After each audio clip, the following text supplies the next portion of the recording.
Hi, I'm Chenchen Nekohime, and I am part of Trinidad and Tobago WCS team, and this is my video on how I made my costume. Mizutsune Ghana. So this is my full costume.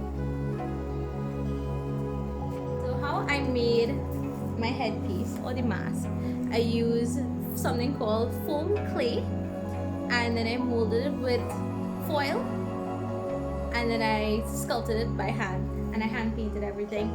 So this actually has foil and paper, foam clay, and then regular pieces of foam. I then used a bandeau and some stretch velvet and some velcro. So this is actually a piece of velcro underneath the bandeau that is sewn into my wig so it doesn't fall off when I move.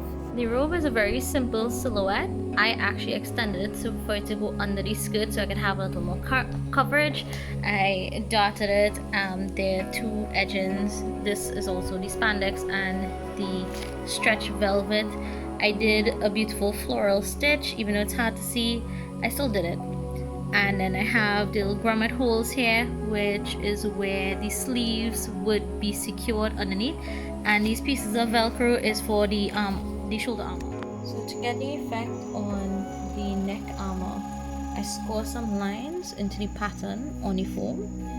So after I get the material and I do the detailing work on these, I just will pinch them together with some crazy glue, and I will get them to art like this. So these are the shoulder armor pieces that I was talking about. As you can see, all the scoring, and then I had grommet done. The underside I just secured with some tape, but it's also glued together. And then at the back you will see this lovely detail with the floral knot.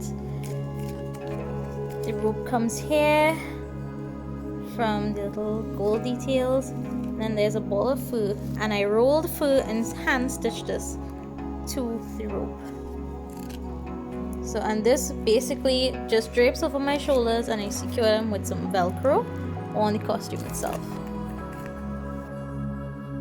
One of the most dramatic parts of the costumes is the sleeves, because it's in this kind of floral pattern, and as you can see, mine has a lot of body. That's because there is foam and wire on the inside of this. So I have the details on the side that you can see on the baby dragon as well, and I have this tip here painted just like the figurine. And how I got this to attach, there's also fur on the inside. I have grommets with the red cord detailing, and to attach it and keep it up, I have a piece of cord here, leather cord, that will actually attach to the main part of the wearable robe.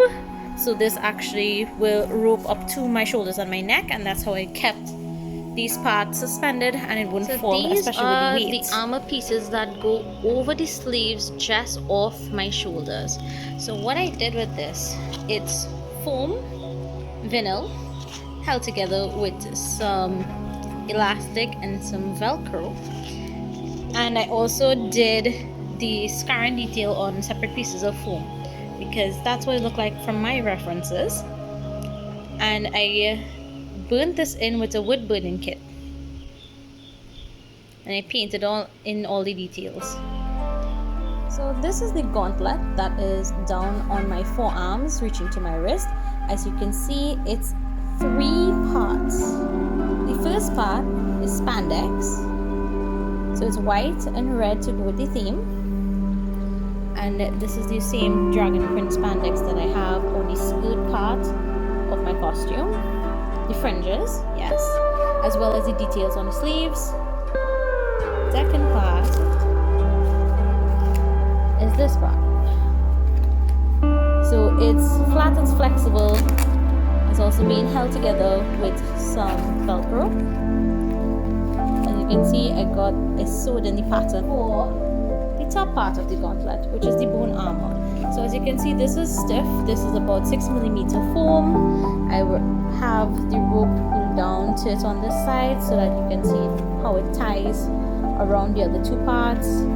And I actually use a wood burning kit to burn all these little details in, and then I use a fine brush to paint each and every line, the depth, so that you can actually see a difference with the burning. These are what all the pieces for the arms look like front and back. My absolute favorite part of this costume is the obi belt. So for this obi belt, I actually had to use some of my technical drawing skills, and I created the arcs, and then I sewed down all the little details, and I even did the curves, and this is actually sewn with stretch velvet and scuba. I like how scuba gives the indentation that I needed for the detailing. I also got some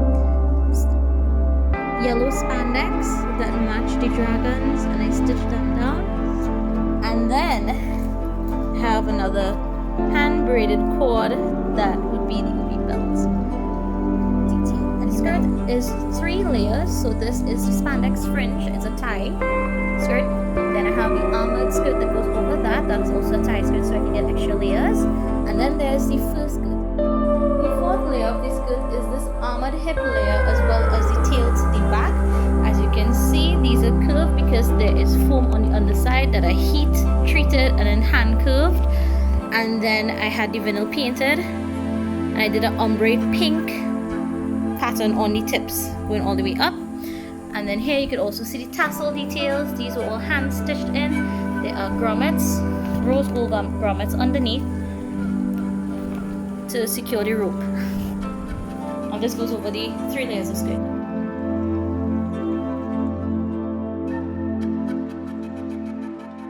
Details of how the tail was made.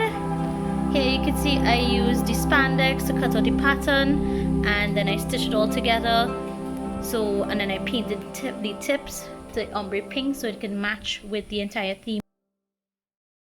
So here we have 2 bow details. The triple bow detail goes to the back of the obi, and the simple bow actually goes to the front of the obi. The triple bow, you will see the patterns here being created, getting the body, and how the rope detail was then put on. It's like a few layers for the back, and the front bow is a little simpler and was easy to attach to the hip armor. Now for the boots. The boots were very challenging to make. As you can see, I had to pattern out every single part of this, as well as the little fin details going all the way up. I actually had boots already, and then I got all the tassels. I actually hand painted the red tassels. The little gold pieces made from foam clay, and the little red part here is actually foam covered in some fabric. As you can see, oops. I had to use rope to keep the wide shield part up, but I used a piece of rope that was pretty much in all of the costume.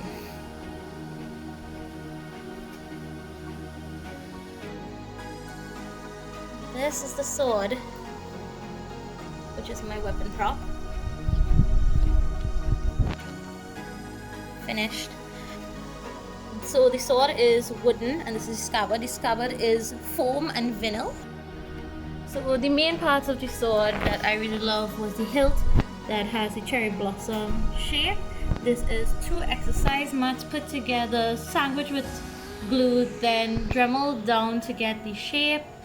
And then there are these flower parts that extend from the guard, and this is 6mm foam heat shaped into the shape we see here today.